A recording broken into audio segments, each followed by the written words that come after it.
Authors Over 50, Writing in Life's Sweetest Third. Authors Over 50's weekly podcast celebrates writers and their journeys to publication. Writing after 50 is a whole story on its own, so let's skip to life's sweetest third and talk with authors about their journey from pen to publish.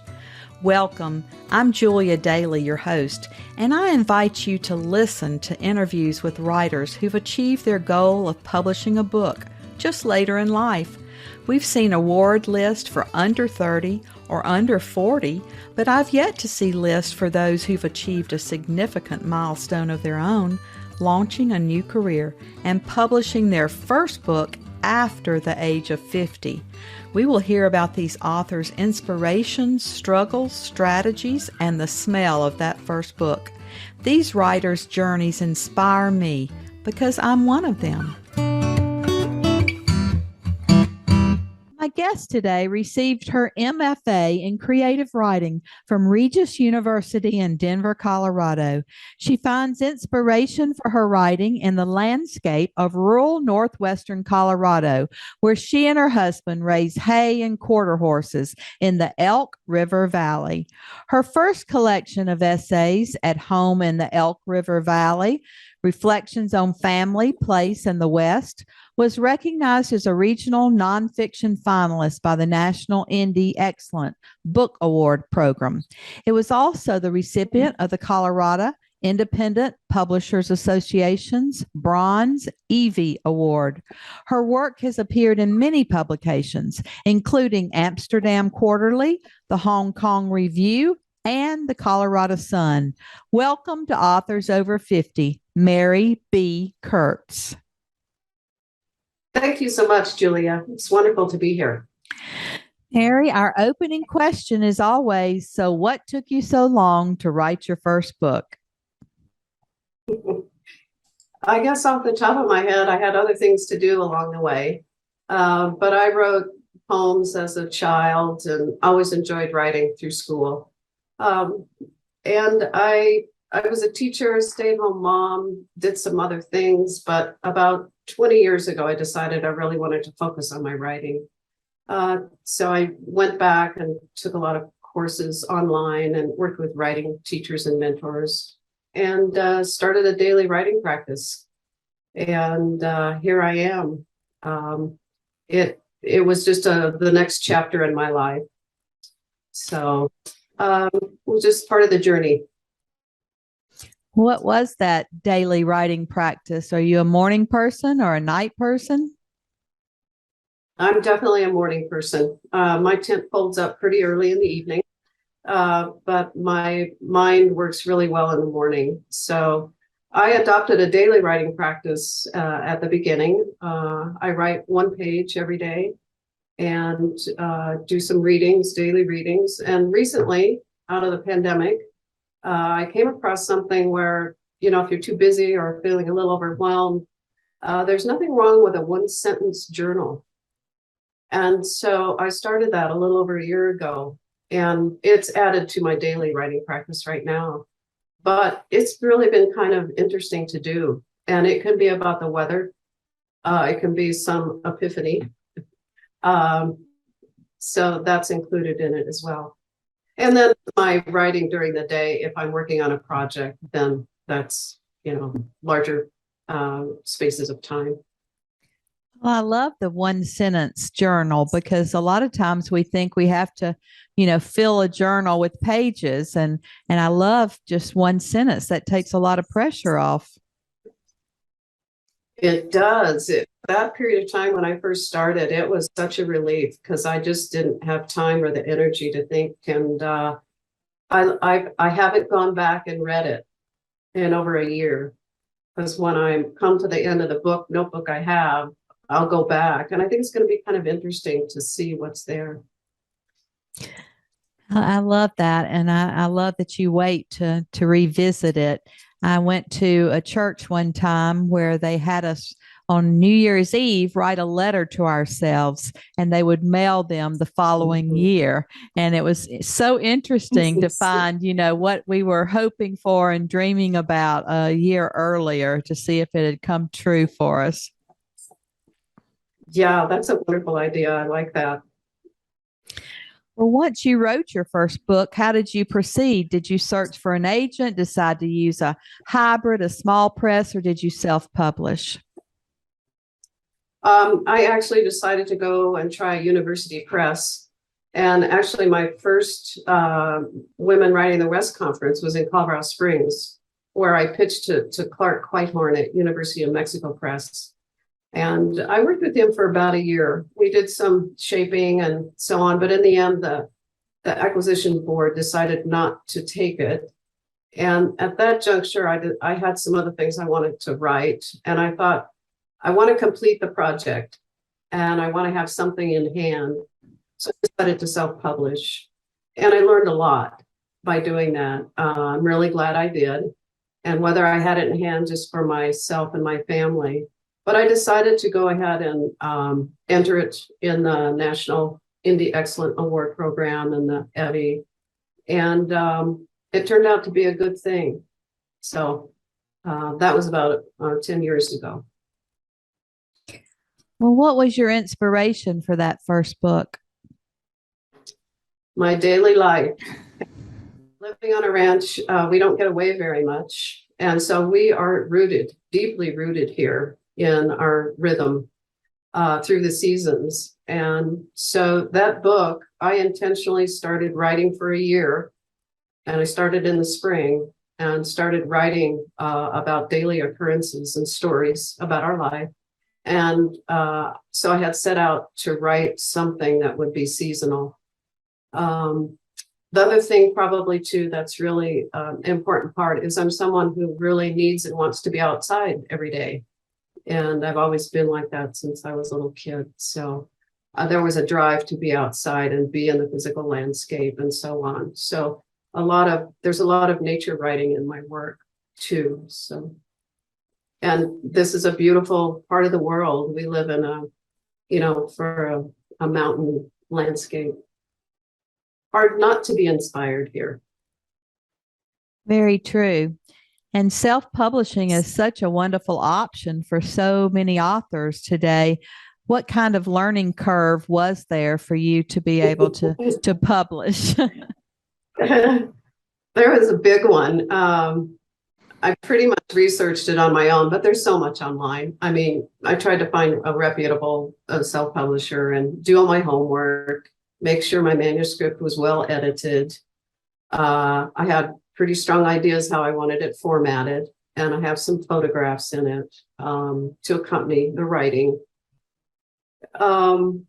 But that working with the company was a little arduous, and I wasn't really sure why, but when we made changes, it would be delayed another month. And that went on for a year, and that was a little frustrating. But then the other part of it is the marketing part of it was probably as big a learning curve. And I still don't know that I have it quite down yet. But one of the things I did was try to figure out some marketing ideas. And one of them that I did was to create a companion set of photographic note cards that went along with the book and scenes in the book, and sold them together with the book. Wherever, if I could go to Christmas shows or farmers markets or wherever I could sell it. So that was a fun, creative thing to do. I learned a lot in that process as well. Well, that's a great idea, and one that I haven't heard. We're always looking for new publicity ideas because, we writers like to write. We don't want to promote ourselves. No, it's really, I think it's across the board, but it is so hard to do. So, yeah. What about the editing process that you chose? About that this morning. I've always heard just get it all out on the page and get the whole draft done and don't worry about the particulars. I write in parts and pieces a lot and then thread things together. So I'm more inclined to get those pieces out in a draft and sort of make sure that the fundamentals of them are okay. And then I'll weave them together. And then I start, when I feel like something's whole or are going to work, then I really start to sit down and start to do some of my own editing. And I read aloud to myself all the time through my writing process. And then when I'm getting close to something I'd like to really be finished, like at home in Elk River Valley, I really try to find a really good editor. Because even though I'm pretty good at editing, I'm not great at editing. And as a writer, you don't always see what's wrong because you've looked at it for so long and you miss it. You miss stuff all the time. So that was really important to me, was to find a good final editor for that. I feel the same way. I can edit your work just very easily, but I can't see the typos in my own work because, like you said, we've just gone over it so many times. But I do think reading out loud helps us catch a lot of mistakes. It does. It helps in so many ways. I don't know what I'd do without reading aloud to myself my work. Because to me, when it does work and I'm reading aloud and I come to the end of the passage or whatever, you have that sense that it clicked. Like, yeah, this works. This is going to be okay. And if I didn't read it aloud, I'm not sure I'd know that. Do you find time to read for pleasure? And if so, what genres do you read? Yes, during most parts of my life. The last year has been really incredibly busy, but I read nonfiction. I self-confessed nonfiction. But I like to read, obviously, essay collections. I love to read memoir. I read David Attenborough's book this last year about life on the planet. I'm not sure exactly if that's the title or not, but a wonderful discussion of kind of his life work about the natural world. I'm actually right now, surprise, surprise, reading a book by Florence Weinberg, who I met in Oklahoma City. And it is about an intellectual man in the 16th century in France. So that's unusual for me. But I have to say, Florence is a very good writer. I'm enjoying it, learning a lot. That's great. I love to go to conferences and writing retreats and get to know our fellow authors. They're such an inspiration to me, and interviewing them on this podcast has just been such a blessing in my life because there's so many of us doing such beautiful work, and we just sometimes can't get the word out there, and we miss some of those wonderful works. Yeah, we do. Yeah, conferences are invaluable. Well, tell us a little bit about the book that you've brought to share today, and then read from it so we can hear your tone and voice in the book. Okay. Apertures, Findings from a Rural Life is really, I think of it as a second collection of essays in that I talk, similar to the first one, and I talk about place. I talk about the daily rhythms of our ranching routine, Western tradition and issues, talk about the natural world.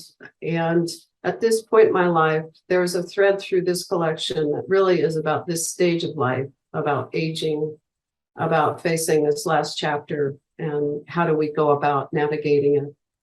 All set here, all start out as stories placed here. So I thought this one would be appropriate because it was written about the very same week of October, quite a few years ago. But in this part of northwestern Colorado, the fall season can turn overnight and become winter.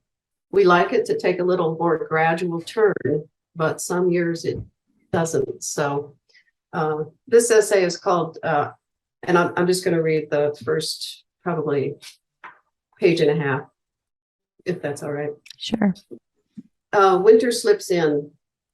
Winter settles in among the cottonwoods overnight, unbeknownst to us as we lay curled asleep in late October. The early gentle storm adorns our cottonwoods in crystals, frosts top rails, and lays a thin fleece over the meadows. Although tame, we know the silent shift marks the official turn of the season. The snow is here to stay, a premature seasonal point of no return. As Pete and I huddle over hot oatmeal looking out the kitchen window, I declare, I'm glad I have to be at my desk today. He looks out too, but in frustration bemoans the evidence. I never quite get all the firewood cut when it comes early like this.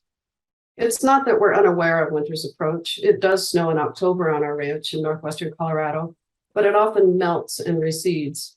Every now and then, though, when the snow and cold settle in as they did last night, they remain, and the cover will be the first layer of the coming winter snowpack. We won't see clear meadows until spring. As we look out, we fiddle to reset our seasonal logbook, knowing that uninvited change is here to stay. At least we knew what was ahead.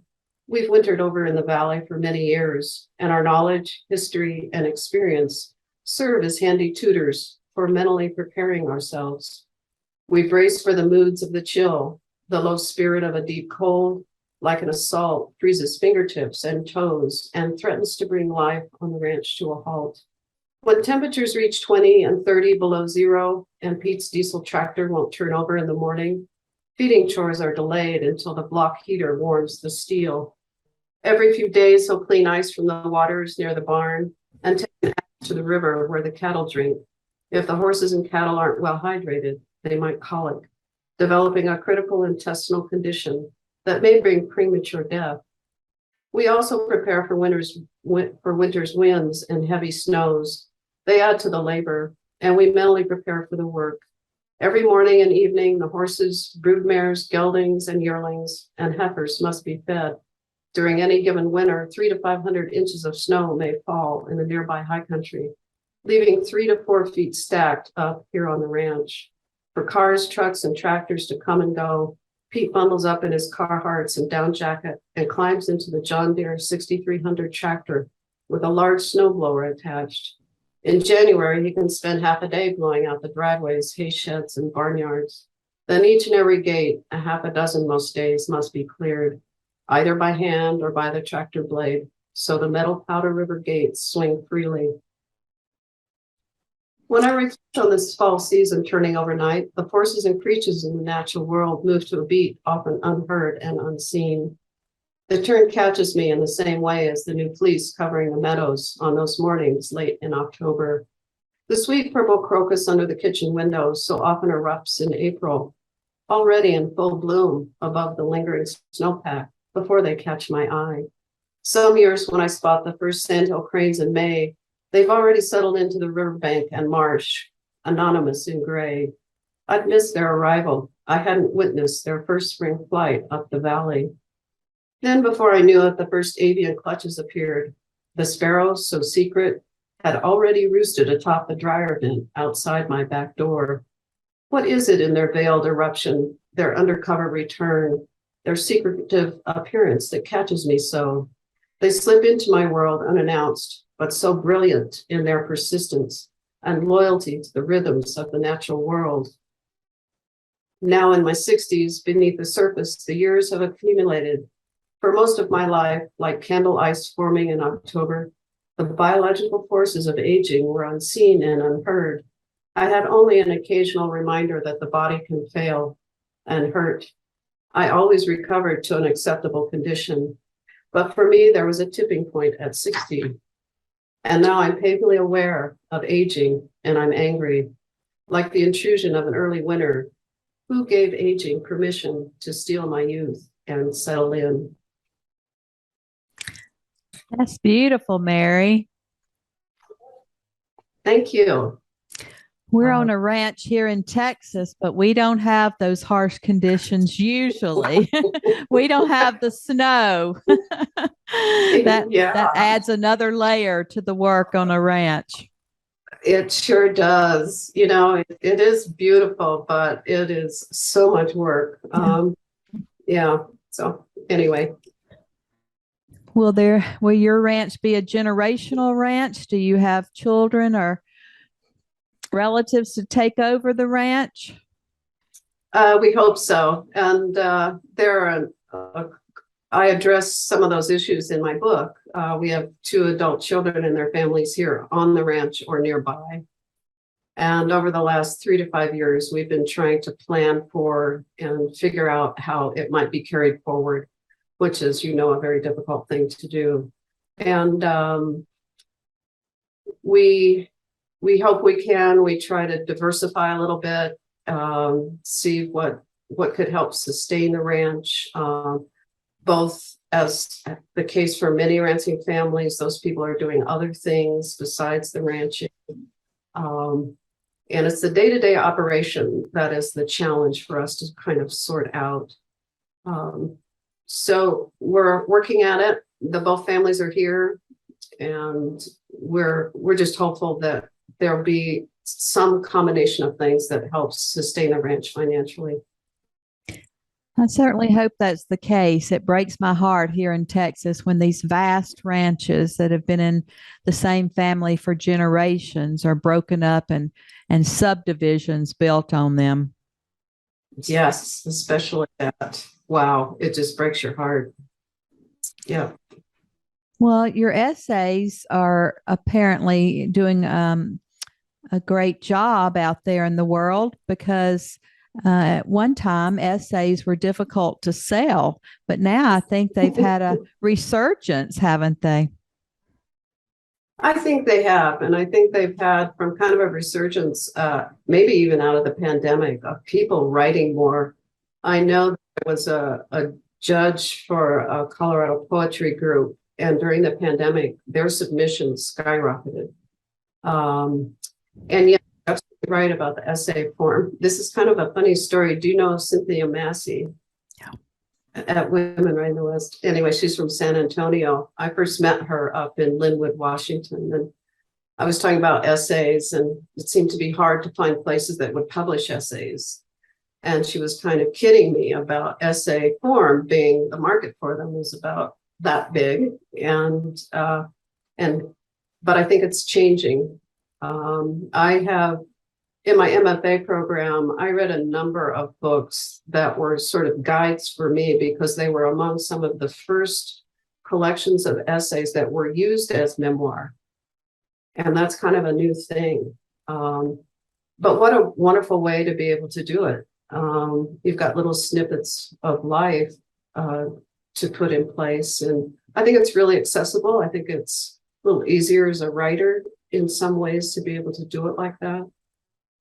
It's really important to be able to structure those so it feels like it's a whole. So yeah, very good point. And I think there's so many more online magazines who are gobbling up those materials because they want the essay form, and as well as poetry. I mean, it's made a huge resurgence, especially among young people. Mm-hmm.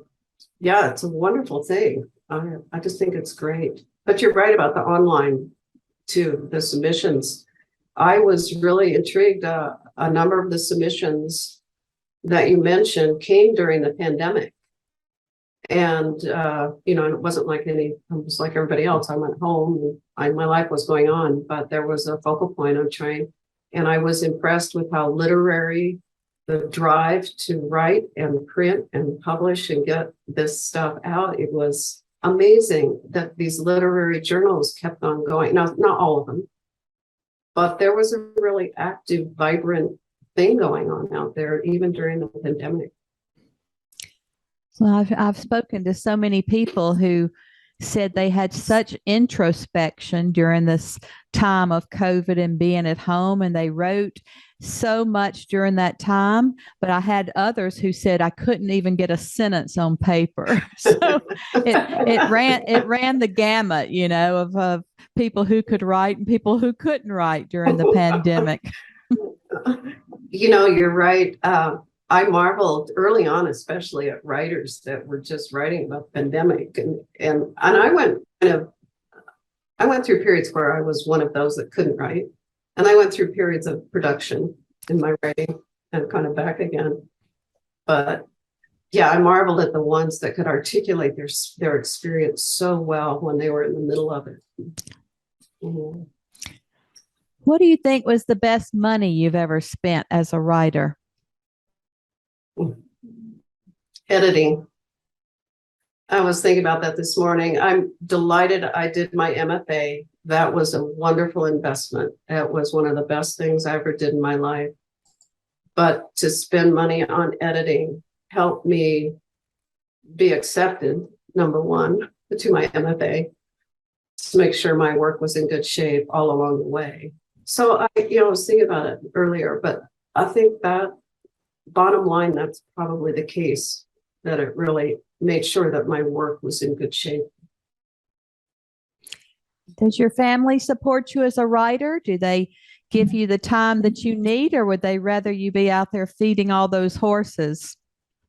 For the most part, yes. My husband's great. Yeah, he honors that time. And I try to be pretty good. If there's a hectic time or something that needs to be done, I'm there, if we need to do something. So I'm not usually on any huge deadline or anything. So, yeah. Well, Mary, as always, our last interview question is, our authors over 50 are a unique set. Do you have any advice for writers 50 and above? When I applied to the MFA program, I applied when I was 65, and I really had doubts about whether or not they'd take me because of my age. And the co-director at that point, David Hicks, I appreciate him so much, because he said, of course, we would love to have you. And I actually wasn't the oldest one at that time. And in my application for the MFA, they asked, why now? Why are you doing this? And we have a saying on the ranch about things that need to be done. And someone will say to somebody else, hey, daylight's burning. In other words, we need to get to it. And I knew at 65, if I didn't do it, I probably wouldn't. And same with the writing, time to get going. Well, I love that expression, and I love that there are so many of us. I'm interviewing people in their 70s, 80s, and 90s who are still writing beautiful work. So I believe it's like swimming, and we can do it the rest of our lives. So I just appreciate your time with us today, and we're just looking forward to seeing more of your work out there in the world. And we're happy to say that you're now one of our authors over 50. Thank you so much, Julia. I really appreciate the opportunity. It's been wonderful to visit with you. And you as well. Thank you for joining us today. Please look for Authors Over 50 every Thursday, when we will have conversations with accomplished debut novelists over the age of 50. Please subscribe and share with a friend. And check out my own publication journey after 50 at www.juliadaily, that's DAILY, like dailynewspaper.com. Until next time, keep reading and writing. And remember, it's never too late to fulfill a dream in life's sweetest third.